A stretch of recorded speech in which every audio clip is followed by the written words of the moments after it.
Welcome to the first ever Let's Get Serious podcast. Yes. So we're going to talk about Abraham and Isaac today. I think everybody pretty much knows the story of Abraham and Isaac, but let's just deep dive a little further, shall we? So let's jump. So if we're talking about a little bit of why this is so significant, it's because Abraham and Sarah could not have a son. And then God graced them like 17 years of waiting later. They have a son. And he's the best promise that they could ever get. So what's great about that whole thing is we'll jump into that like later in some other podcast. But today we're going to talk about Abraham and Isaac. So when we think about Abraham and Isaac, we think a couple things. We think, okay, so how is God going to change this? How is God going to use this for his glory? What does he do? So if we look back let's go back into Genesis. So if we go into Genesis, we find that in chapter 22, we're finding that Abraham is told to go make a sacrifice. And he's like, okay, God, like, what am I supposed to do? He's like, go sacrifice your son.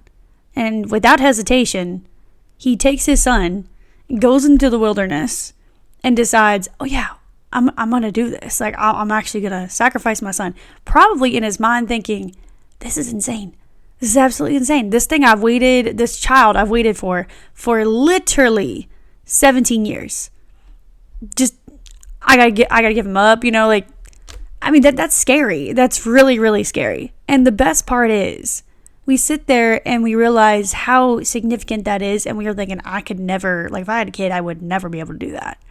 But he never, ever sits there and is like, God, no, I ain't doing it. He's like, okay, God, if you say so, I'm going to do it. So what's crazy about this whole thing is his son has no idea. Like, no idea. Like, he's probably like, Dad, I don't know what's about to happen. I'm so confused. What are we doing?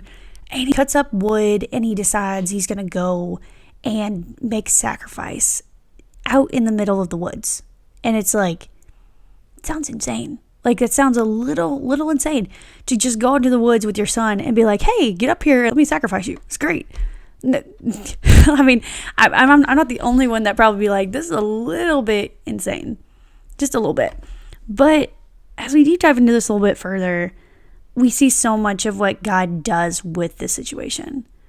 And I think that we all miss so much when we look at this story. Everyone's like, oh, dang, like he has like no heart. Like he's going to sacrifice his son. No, actually he has more of a heart for God than he has anything. And then you realize just how different things become. So we're looking at Genesis 22. So I have my Bible here. It's a giant Bible. Like I can't even explain to you how giant this is. This is massive. It's massive. So anyways, it's got these great margins, but we're not going to talk about it right now. So anyways, we're just going to talk about this a little bit. So he's like talking to his son and he's like, Father, and he's like, he replied, here I am, my son. And Isaac said, the fire and the wood are here, but the lamb, where's the burnt offering? Like, where is it? This is where the things get so crazy, is that he just follows with what the Lord wants him to do. And in this whole time, you're thinking like, how are you able to do that? And I think that we get so scared that we're not going to do what God asks us to do, that we just get so caught up in like, oh, well, what if? Because that is normal as humans to do that. But is that helpful? Is that God honoring to let our fear rule us? So this is just crazy, but he jumps into this a little bit later. He's binding his child. Well, he's like teenager now. He's like binding him up and he's putting him on the altar. And as he's literally like, I'm thinking about like what's going on through Isaac's head. Like he's probably like, Dad, I don't like this. This is nuts. Like, Dad, don't do this. Like there's so much going on in his head, probably like, oh my gosh, like what's about to happen? And that's scary. And there's lots of stuff that we have no knowledge of and like we're not determined on like 100%. So that can be one of those things that we really have a hard time trusting the Lord with. And it's crazy because he deep dives this in a little bit further, and he just literally he takes out his knife and he's like about to slaughter him, like about to just, yeah. I mean, the intensity of that is just insane. It's like, okay, like that's a little intense. But then this angel comes out, and it says right here in chapter 22, verse 11, it says, "But an angel of the Lord called to him from heaven and said, 'Abraham, Abraham.' He replied, 'Here I am.'" I'm going to flip to the page real quick. And he says, "Then he said, 'Do not lay a hand on the boy for anything to him. For now that you fear God, you have not withheld your son from me.' Abraham looked up and saw a ram caught in the thicket of the thorns. And Abraham took the offering of the lamb and offered it as a burnt offering and placed it in the place of his son. Abraham named the place of the Lord will provide today the Lord's mountain.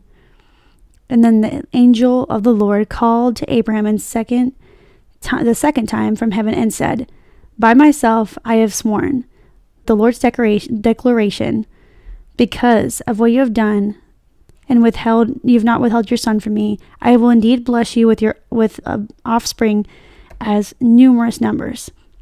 And the stars of the sky and the sand of the beaches, offspring will possess city gates of the enemies, and the nations of the earth will be blessed. Obeyed my commandment.' Abraham went back to the young men and got up together, and Abraham settled in Beersheba." So what's so crazy about that is we sit there and we're thinking, wow, like that's intense. Like, I mean, the gravitas of the whole thing, it's huge. But the amount of discipline like that he had to just go, even though everything was going insane. And like all of the stuff, the idea of killing your son that you've waited 17 years for, that's a little insane. Like we think about like, okay, what if we lose our jobs? Like what if we lose a family member? What if we lose a friend? What if we lose a relationship? Like there's so much going through our heads these days, and we think that we can control any of it, and we can't. Like we literally can't. And what's insane is, what if you lost everything? Like what if you lost everything? What if that is the key point that I want to talk about today? Like, what if you lost everything? Like, is God big enough despite losing everything? We look at this and we pretend like it's a huge, huge deal to sit there and realize how insane that sounds. But I'm telling you, if we really looked at this, like in a perspective of obedience, what way are you walking in to walk in obedience for the Lord? It could be so different. Like I can't remember what verse it is or what book of the Bible it is. But there's like a verse. God tells that person to go do something and they don't do it. It's a sin to them because God's asked you to do something. So if I were to, for an example, if I were to think that I could gain something by doing this certain job, and God's like, I didn't allow that. Like that's not what I want for you. And yet again, you won't leave the job. It sounds like you're just being in disobedience. And like, that's the thing, is that is where we have such a hard time realizing that he ultimately has every authority in every part of our lives. Not just little A, little B, little C, like everything.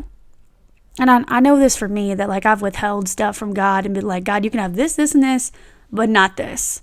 This is too intense. This is something for me. This is me. This is my deal. You can't touch this.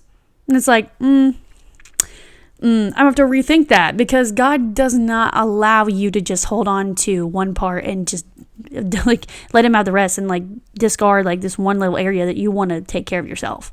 That's control. Like if we got a control issue, are we learning anything like by actually handing everything over to God? And it's just insane the amount of obedience we don't walk in and the things we miss out on because we want to do what we want. Like, how selfish does that sound? Like, so selfish. Like, we think that we got it all figured out. We don't. We literally don't. And it's insane. Just the amount of like change God can make within a split second. I'm telling you, it's insane. I was looking for a job for like 6 months. I still had a job, but it was just not paying the bills. And God was like, you know what? You think I can't provide this? You think I can't do this? And he just wait on me. Just wait on me. And I'm thinking, I don't know if I can wait for that. Like, money's getting tight. I don't know about this. I don't know about this. I don't know if I can afford this. Like, that is where we think God doesn't know what he's doing, but he always does. Like, always. So in those times where things don't make any sense, that's okay. That's absolutely okay. And you're thinking, God, how are you going to do this? Like, I don't know about this one. Okay. But do you trust him? Like, do you actually trust him with your life? And it's baffling to me, because if Abraham can literally give up his pride and joy, his son, like he loves that kid, loves him. How can we not? Like, how can we not?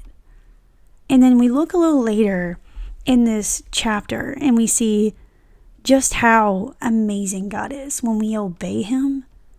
He's like, you know what? Because you did not just do whatever you wanted and you feared the Lord because you knew that God had better and God was going to provide. He literally blessed him. And he said, you're going to have literal, like, numerous nations of children that are just going to rise up against the enemy and are going to be on fire for Jesus. And he doesn't even know that Jesus is like alive at this point. He doesn't obviously know that, but we know that that's where that goes. Like, we know the line of David. We know the whole thing. So because of that, how are we going to hand over every part of our life? Like, there's just so much that we don't think about. And if we don't really project what we actually know is correct, like if we know that we're like, oh, I shouldn't say this, or I should say this, or should do that, should do that. Like, if he's guiding you in a direction, walk in it. Walk in it. And I'm telling you, this is insane, because we think we know how God's going to do something. Like, you think, oh yeah, I know God's will. Like, he's going to do this. I'm sorry, hate to break it to you, but he's not going to do what you think. Not at all. Like, God has shocked me so much in the past, 3 years at least. Most of my life, but past 3 years, he's really shocked me to my core. I went from somebody who had no idea what my identity in Christ was to walking literally right beside him and feeling like I could lose everything. I still got Jesus. It don't matter.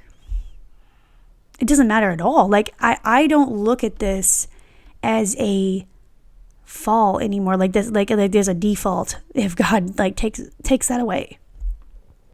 Okay. Let's just look at a parallel story. Look at Job. Job literally loses everything. Loses his kids, loses his house, loses his livestock, all his friends. Do we not see how amazing that is? He still gets covered in boils and sores and, there's so much going on. But is God still good? Absolutely. Absolutely. And there's never been a moment where he was not God. Not who he said he was. And he wasn't going to take care of Job. And Satan was like, I'm going to mess with him. And he's like, God's like, well, you can't touch him. You can do stuff to him, but you can't touch him. And the amount of faith that Job had in spite of all that, that's impressive. That's really impressive. And we think that's so hard. We get persecuted for our faith by just someone saying, no, I just don't want to hear about that. Okay. All right. But are you dying for your faith? Are you out there pushing for the Lord? Are you even repping the Lord in your life? Are you even presenting him to anyone? Are you showing that with the way you walk, you talk, you act? What is going on with your day to day? It's just insane that so much obedience goes into everything we do. And if we really don't pay attention to that, we can lose sight of everything. Literally everything. And I used to think, oh, I want to get married. I want to have kids. I want to do this. I want to do that. I want to do this. Like, sure, that's great. That's awesome. Those are desires from the Lord. But are they going to happen right when you think they're going to happen? Probably not. And that's okay. That is absolutely okay. I've learned that is absolutely okay. I don't have to know everything. I don't have to hold on to everything. And yet again, we always look at this as I lose this, I lose this. Okay, maybe you're walking through desert season.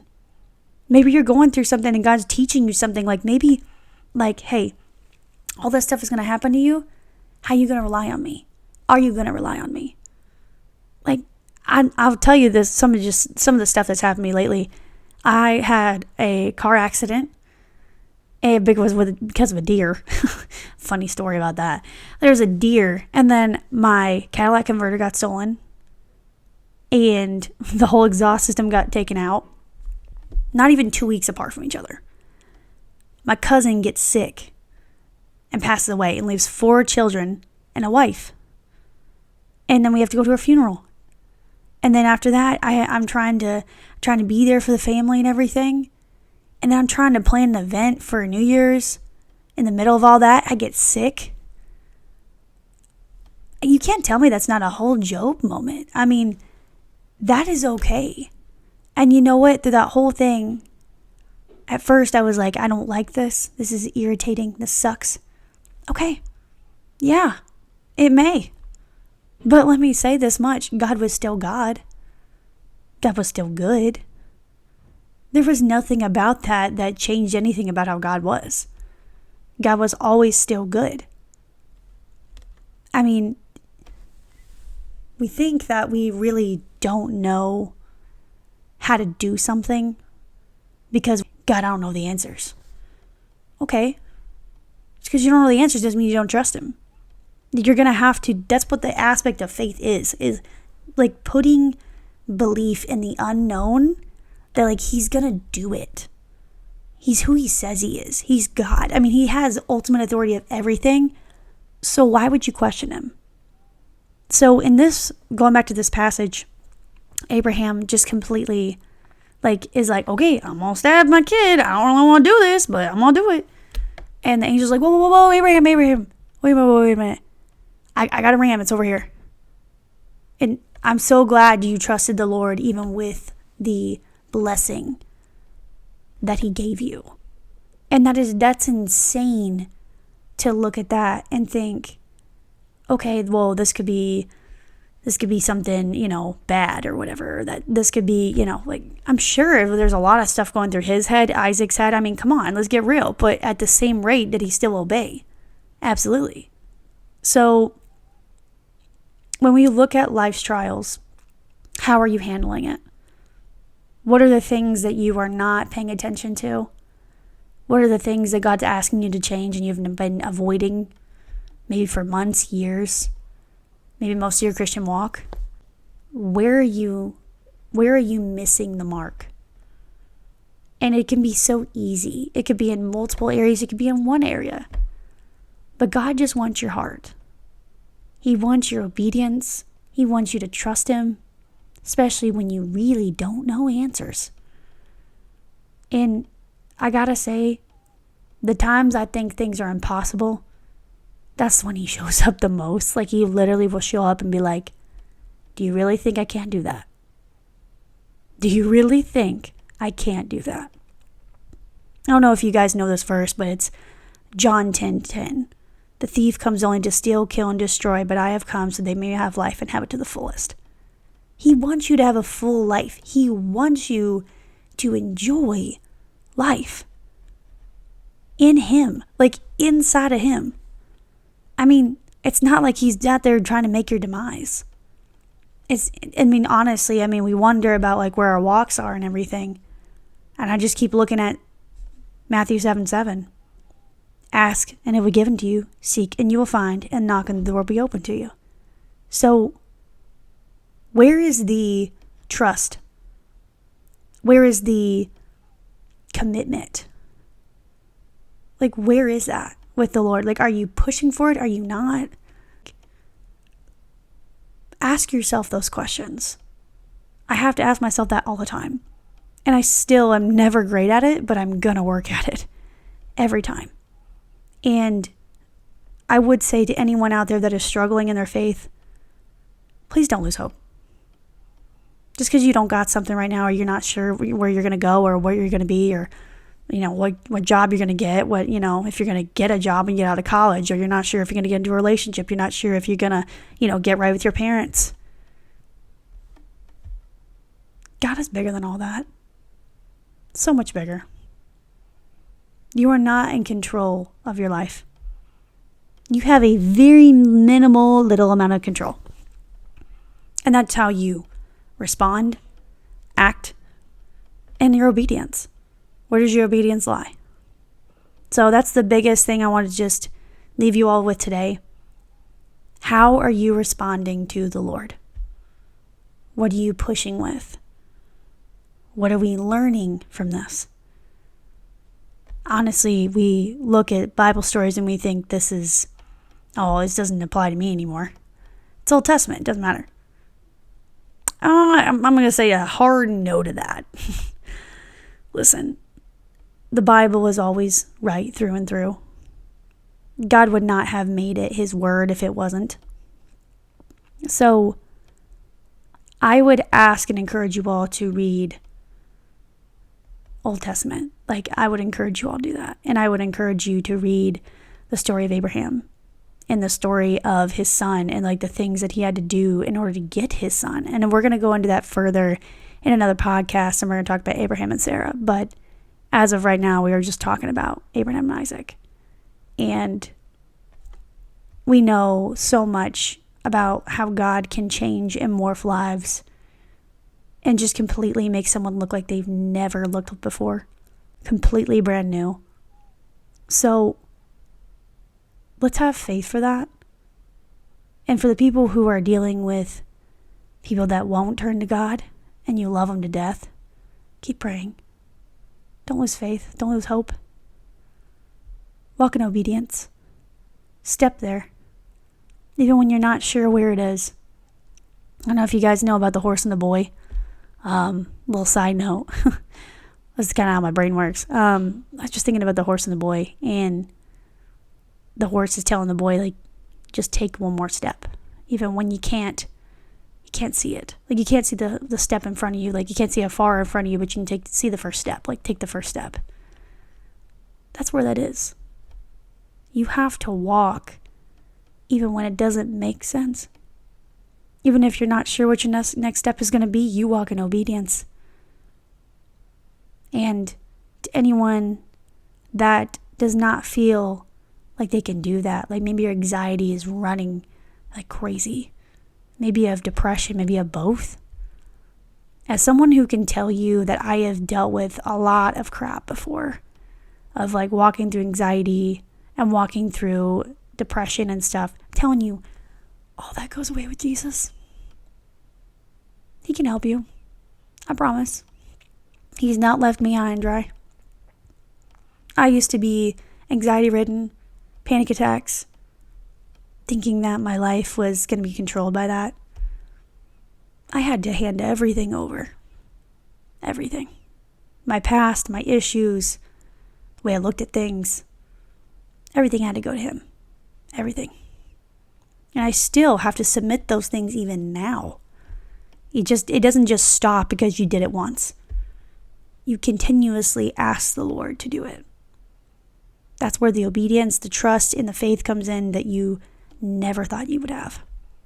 So, as we wrap this up, I just wanted to have you all understand that no one is going to have their life together. And no one's going to know the next step. Just like Abraham didn't know the next step, and he had no idea that ram was going to be in that thicket. He had no idea. But God is always good and always will be. So without further ado, just wanted to thank you all for listening. Thank you for listening to the first episode, and I hope that this reaches some people. I hope that this changes your heart towards some things, opens your eyes a little bit to some stuff. I mean, I know that this is really honestly only for the Lord. This is not for anyone. This is because I feel like this is a need that I needed to do. The Lord pushed me to do. Now, am I scared to do this? Absolutely. I'm a little bit afraid, but this is where my act of obedience comes in. And this isn't about putting me on a pedestal. It's not about, oh, Cassidy knows so much. No, actually, I can tell you that's far from the truth. I just know what the Lord has taught me. So this is what I'm doing. So that may be something else for you, but this is it for me. Making music, honestly, for the Lord and doing all that. Like, I mean, singing is one of my favorite things too. Like, love singing at church. It's amazing. And I just want to encourage anyone out there that just really doesn't know what they're doing. Keep trusting the Lord, please. And yeah, without further ado, that's the end of this podcast today. I appreciate you all listening. If you guys have any questions about like Abraham and Isaac, or you just want to know a little bit more of like my thoughts on something, absolutely, please DM me, text me, whatever's up. People out there that do have my number, feel free to text me. And just let me know what y'all think, because there's so much that we miss sometimes. And if I missed anything you guys want to talk about, absolutely, please let me know. We're going to step into Abraham and Sarah next week. And I just hope you all enjoy the rest of your week, and hope you have a great time just listening to the Lord and trusting the Lord, honestly. But yeah, hope you guys have a good day, and see you next time. Bye.